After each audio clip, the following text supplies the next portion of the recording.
In 2011, police entered a small apartment in Russia. What they found inside looked like a collection of handmade dolls, dozens of them, sitting quietly, dressed carefully, arranged as if they were part of a normal home. But something felt wrong, because these were not ordinary dolls, and what investigators would soon discover would become one of the most disturbing cases in modern history. The man who lived in that apartment was named Anatoly Moskvin. To most people, he appeared completely normal. He was highly educated, he spoke multiple languages, and he worked as a historian. Neighbors described him as quiet, polite, reserved. Nothing about him suggested anything unusual. But behind the door of his apartment, he was living a completely different life. Moskvin lived alone. His apartment was filled with books, historical documents, and personal collections. He rarely socialized. He rarely invited anyone inside. To the outside world, he lived a simple and unremarkable life. But over time, his isolation began to shape something much darker. For years, Moskvin had been fascinated with death, not in the way most people are. Not out of fear, but out of curiosity. He spent his time studying cemeteries, graves, and burial rituals. He would walk through graveyards alone, reading names, memorizing details, spending hours among the dead. Over time, his visits to cemeteries became more frequent, more intense. He would travel long distances just to explore forgotten burial sites. He claimed he felt a connection to the people buried there, as if the dead were not truly gone. At some point, that fascination changed. It became something else, something hidden, something no one around him could have imagined. Because what Moskvin was doing inside those cemeteries went far beyond simple curiosity. For years, no one noticed anything unusual, no reports, no alarms. No suspicions. But slowly, graves began to show signs of disturbance. Fresh soil shifted, objects missing, small details that seemed easy to ignore. Until eventually, someone began to notice a pattern. Authorities began looking into the disturbances. At first, they believed it might be vandalism or theft. But as more graves were affected, it became clear that something else was happening. Something far more disturbing. Eventually, the investigation led to Moskvin. Police obtained permission to search his apartment. Nothing could have prepared them for what they were about to find. Inside the apartment, they found dozens of figures, sitting, arranged, dressed in clothes. At first glance, they looked like dolls. But as investigators moved closer, they realized something horrifying. These were not dolls, and what they were looking at was far worse than anyone had imagined. At first glance, the figures inside the apartment appeared handmade, clothed, positioned carefully, almost lifelike. But something about them felt wrong. Their proportions were unusual, their posture too stiff, and their presence deeply unsettling. The officers moved closer, and slowly they began to realize these were not ordinary objects. As investigators examined the figures more closely, the truth became impossible to ignore. These were not crafted dolls. They were made from something real, something that had once been human. The room fell silent, because in that moment, the case changed completely. The apartment contained not one, not two, but dozens of these figures. Each one dressed, each one positioned, each one treated as if it still belonged there. The number alone was shocking, but what disturbed investigators even more was how carefully everything had been arranged. The figures were not random. They appeared to follow a pattern. Each one had been prepared in a similar way, clothed, preserved, displayed. It was clear this had not been done impulsively. It had taken time, planning, and a disturbing level of dedication. Investigators also noticed something else. Some of the figures were dressed in clothing that appeared personal, fabric that had once belonged to someone else, details that suggested these were not just objects, but something far more personal to Moskvin. As the investigation continued, it became clear that Moskvin had been collecting something. Not objects, not antiques, but remains.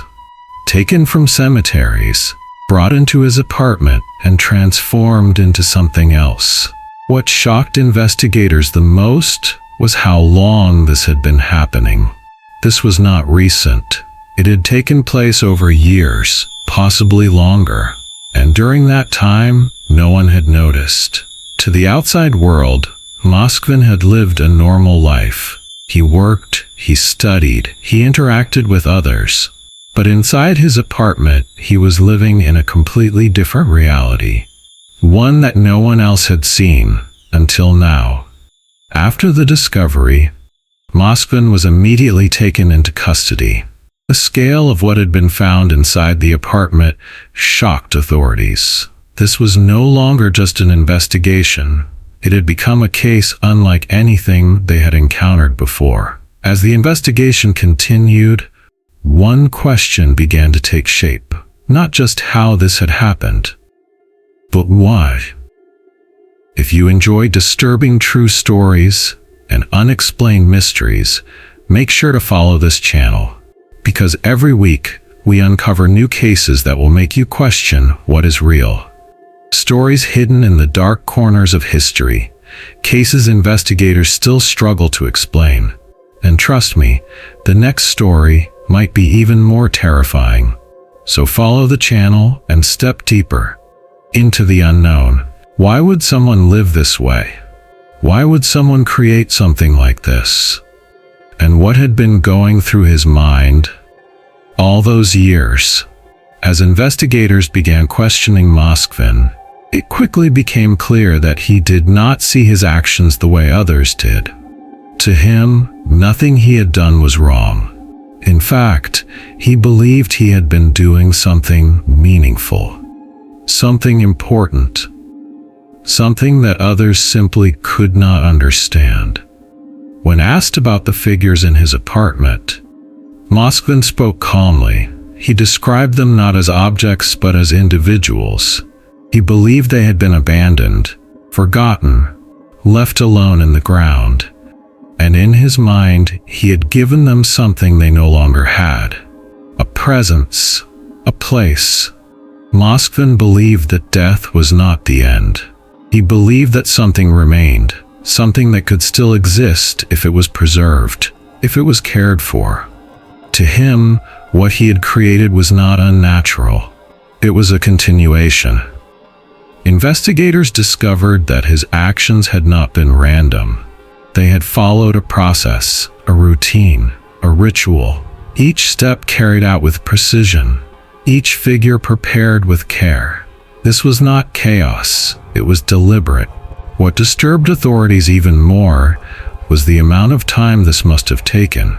Each figure required effort, preparation, attention. This had not happened overnight. This had taken years, years of secrecy, years of repetition. Moskvin did not store the figures away. He lived with them. They sat in his rooms, beside his bed, near his table. He treated them as if they were still present, still part of his world. Over time, his apartment became something else entirely. Not just a living space, but a world he had created. A world where nothing had truly been lost, where everything remained, exactly as he believed it should be. Perhaps the most unsettling detail of all was his lack of fear. He did not appear disturbed. He did not appear ashamed. To him, this was normal, and that made the situation even more difficult to understand. For the investigators, this was unlike any case they had seen before. It was not driven by violence in the usual sense. It was something else, something psychological, something deeply unsettling, and something that raised more questions than answers. As the investigation continued, one question remained at the center of everything. Not just what had happened, but why? Why would someone live this way? Why would someone believe this was acceptable? And what kind of mind creates a world like this? As investigators continued searching the apartment, the full scale of the case began to unfold. This was not a single incident. It was a pattern, repeated over time. Each discovery revealing another layer of something far more complex than anyone had expected. Authorities began examining Moskvin's background in detail. What they found only deepened the mystery. He was highly educated, fluent in multiple languages, a respected academic in his field. Nothing in his public life suggested anything unusual. And yet, behind closed doors, he had been living in a completely different reality. Moskvin had spent years studying history, languages, and burial traditions. He understood the cultural and historical significance of cemeteries. He knew how they were organized, how they were maintained, and more importantly, how to move through them unnoticed. Investigators began to piece together his routine. Visits to cemeteries, long walks through remote areas, careful observation, all of it had been part of a pattern. A routine that had gone unnoticed for years. When news of the case began to spread, neighbors were shocked. Many could not believe what had been discovered. They described him as quiet, polite, harmless. No one had suspected anything unusual, and that made the discovery even more disturbing. Soon, the case began attracting media attention. Reports spread quickly. The story shocked the public, not because of violence, but because of how unusual it was, how hidden it had been, and how long it had continued without anyone noticing. People struggled to understand. How could something like this happen? How could someone live this way for so long without being discovered? The case raised questions that had no simple answers. Psychologists and experts were brought in to analyze the case. They examined his behavior, his beliefs, his isolation. But even for professionals, this case was difficult to explain. It did not fit neatly into any single category. This was not a typical crime. It was not driven by financial gain. It was not driven by traditional motives. It was something far more complex. A case that blurred the line between reality and perception.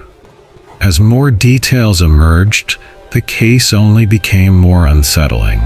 The longer investigators studied it, the more they realized something disturbing. This was not just about what had been done. It was about understanding a mind that saw the world completely differently. As investigators continued their work, the full extent of the case became clear. This had not been a single act, or even a short period of unusual behavior. It had been a long-term pattern, carefully repeated, quietly hidden for years. Each action followed a pattern. Visits to cemeteries, careful observation, returning alone, and then bringing something back. The consistency of the pattern made it clear. This had become part of his life. What disturbed investigators most was how controlled everything appeared. There was no chaos, no randomness. Every detail suggested planning, every step carried out with precision. This was not impulsive behavior. It was intentional. Experts began analyzing his psychological state. One detail stood out immediately. He showed little emotional reaction, no visible distress, no signs of fear, as if the reality of the situation did not affect him in the same way it affected others. To Moskvin, the world appeared different. Where others saw finality, he saw continuation. Where others saw loss, he saw preservation. This difference in perception made his actions difficult to understand, and even harder to explain. Experts also pointed to isolation, years spent alone, minimal social interaction, a life lived largely within his own thoughts. Over time, that isolation may have shaped how he understood reality. Inside his apartment, he had created a world, a controlled environment, a place where everything existed according to his beliefs, where nothing had truly been lost, where everything remained. Perhaps the most unsettling realization was that he did not appear to fully understand the impact of his actions. There was a disconnect between what he believed and what he had actually done. For investigators, this case remained difficult to process. It challenged expectations, it blurred boundaries, and it raised questions that could not easily be answered. Because this was not just a crime, it was a window into a mind that functioned differently. As the investigation progressed, one thing became clear. This was a case unlike any other, not because of what had been found, but because of how it had been created. And the deeper they looked, the more unsettling it became. After his arrest, the case moved quickly through official channels. Authorities began documenting everything that had been discovered, every detail, every object, every piece of evidence inside the apartment, because this was no ordinary investigation, and every detail mattered. As the case progressed, legal authorities faced a difficult question. How should this case be handled? The nature of the situation was unusual, and it required careful evaluation, not only of the actions, but of the person behind them. Psychological experts were brought in. They studied his behavior, his beliefs, his responses during questioning, because understanding his state of mind was essential to understanding the case itself. As news of the case spread beyond the local region, the public reaction was immediate. Shock, confusion, disbelief. People struggled to understand how something like this could happen, and how it could remain hidden for so long. Soon, the story spread beyond the country. Media outlets around the world reported on the case, each version attempting to explain something that seemed almost impossible to explain. Even professionals found the case difficult to categorize. It did not fit traditional patterns. It did not follow expected behavior. It existed somewhere in between. A case that challenged understanding and raised new questions about the human mind. Those closest to Moskvin were also affected. They had known him as a quiet individual, a scholar, a man with a passion for history, and yet they had never seen this side of his life. As investigators looked back on his life, small details began to take on new meaning. His isolation, his routines, his interests, all of it now appeared connected. Pieces of a pattern that had gone unnoticed. Even as the legal process continued, questions remained. Could this have been prevented? Were there signs that had been missed? And how had something so unusual remained hidden for so long? The case did not end with the discovery. It continued, through legal proceedings, through analysis, through public discussion, because what had been uncovered was something that would not be easily forgotten. As time moved forward, the case slowly left the headlines. New stories replaced it. New events captured attention. But for those who had followed it closely, the memory remained, because some stories do not fade easily. Officially, the case reached its conclusion. But unlike most stories, this one did not feel finished. There was no clear resolution, no sense of closure, only understanding and unanswered questions. At its core, this case was not just about actions, it was about perception, a mind that viewed the world differently, a perspective that did not align with reality, and a belief system that created its own version of truth. The apartment itself became a symbol, not just of what had been found, but of what had been hidden. A place that looked ordinary from the outside, but contained something deeply unsettling within. After everything was removed, the apartment was left empty, silent, still, as if nothing had ever happened there. And yet, something about the space remained unsettling. For those who had worked on the case, the experience stayed with them. It was not easily forgotten, because it was not something they had expected, and not something they had ever seen before. The case forced many to reconsider something important. How well do we truly understand the people around us, and how much can remain hidden behind a normal appearance? Isolation can change how a person thinks, how they feel, how they understand the world. Over time, it can reshape reality itself, and in this case, it may have played a significant role. Even now, questions remain. Could this have been prevented? Were there signs that went unnoticed? Or was this something that could not have been seen until it was too late? Some stories are remembered for what happened. Others are remembered for how they make us feel. This story is remembered for both.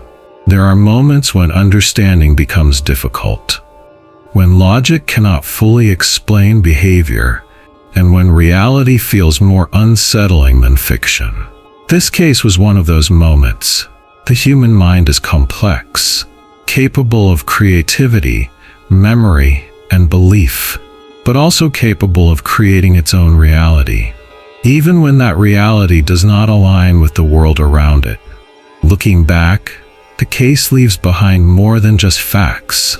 It leaves behind a feeling, a quiet discomfort, a reminder that not everything can be easily explained. The world continued. People returned to their routines, life moved forward. But somewhere in the background, this story remained. Some cases are forgotten, others remain. This is one of the ones that stays. Perhaps the most unsettling part of this story is not what was found, but how long it remained hidden, because sometimes the most disturbing realities are not the ones we see, but the ones we don't. Even after the case is closed, the story remains. Quietly, unsettling, waiting to be remembered. How much can someone hide behind a normal life? And how many stories like this will never be discovered?